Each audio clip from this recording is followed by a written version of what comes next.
this spring, we've got a lot of economic development activity that's happening, a lot of really exciting things. We've got some new apartment complexes that are coming into the area, a brand new manufacturing deal that just went through, probably a $35-40 million project that's happening off 35W, will bring in probably 200-300 jobs, really be a great economic driver for this area as well.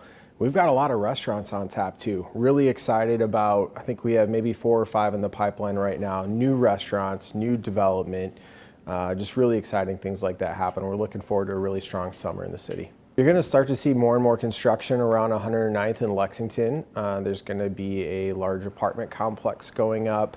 You're going to see, I think a Quick Trip's going in there, a Starbucks, and some other development that's going to continue to keep filling in that area over there. So we'll see that, and just a lot of housing development. So we are still really a rapidly growing city and still have a lot of new homes that are going up. What I've really tried to bring to the table in working with the council is we've really tried to reframe almost the approach to economic development.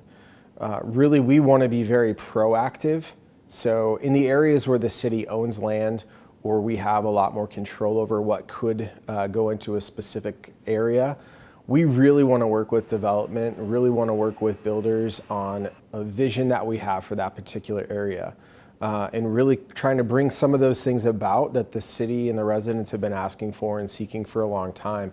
Some of those amenities, more chef-prepared food restaurants, maybe some upper tier grocery stores, and then some other amenities. We're continuing to support our law enforcement, making sure that they are receiving the training and the support that they need here to protect and keep all of our citizens as safe as possible.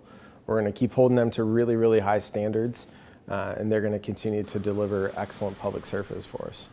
I know that for so many residents, they're looking and they're ready. They're ready for things to open up even more, ready for events to take place. I know in particular our senior citizens and the senior center that we have, they really want to get back to meeting together and enjoying meals together and the activities that they had. And we're working as fast as we can, as safely as we can to make sure that those things happen.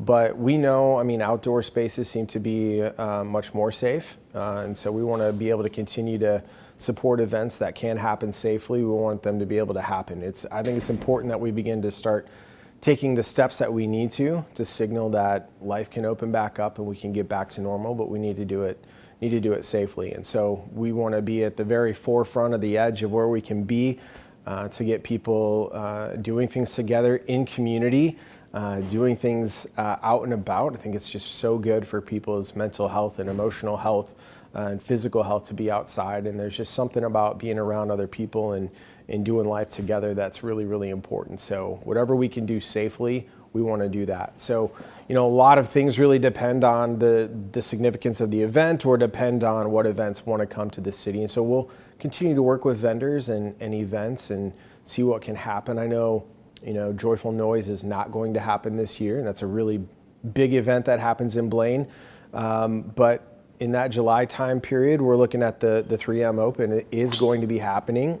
We should be able to have live spectators there. And we're really looking, at least for me, I'm looking at it really being a really large event that we can really kick off and do right here. Overall, the financial health of this city is strong. And we want to do what we can as a city and the things that we have control over to really help bring businesses and organizations and our residents completely out of the COVID era and hopefully into a really, really strong 2021 and on.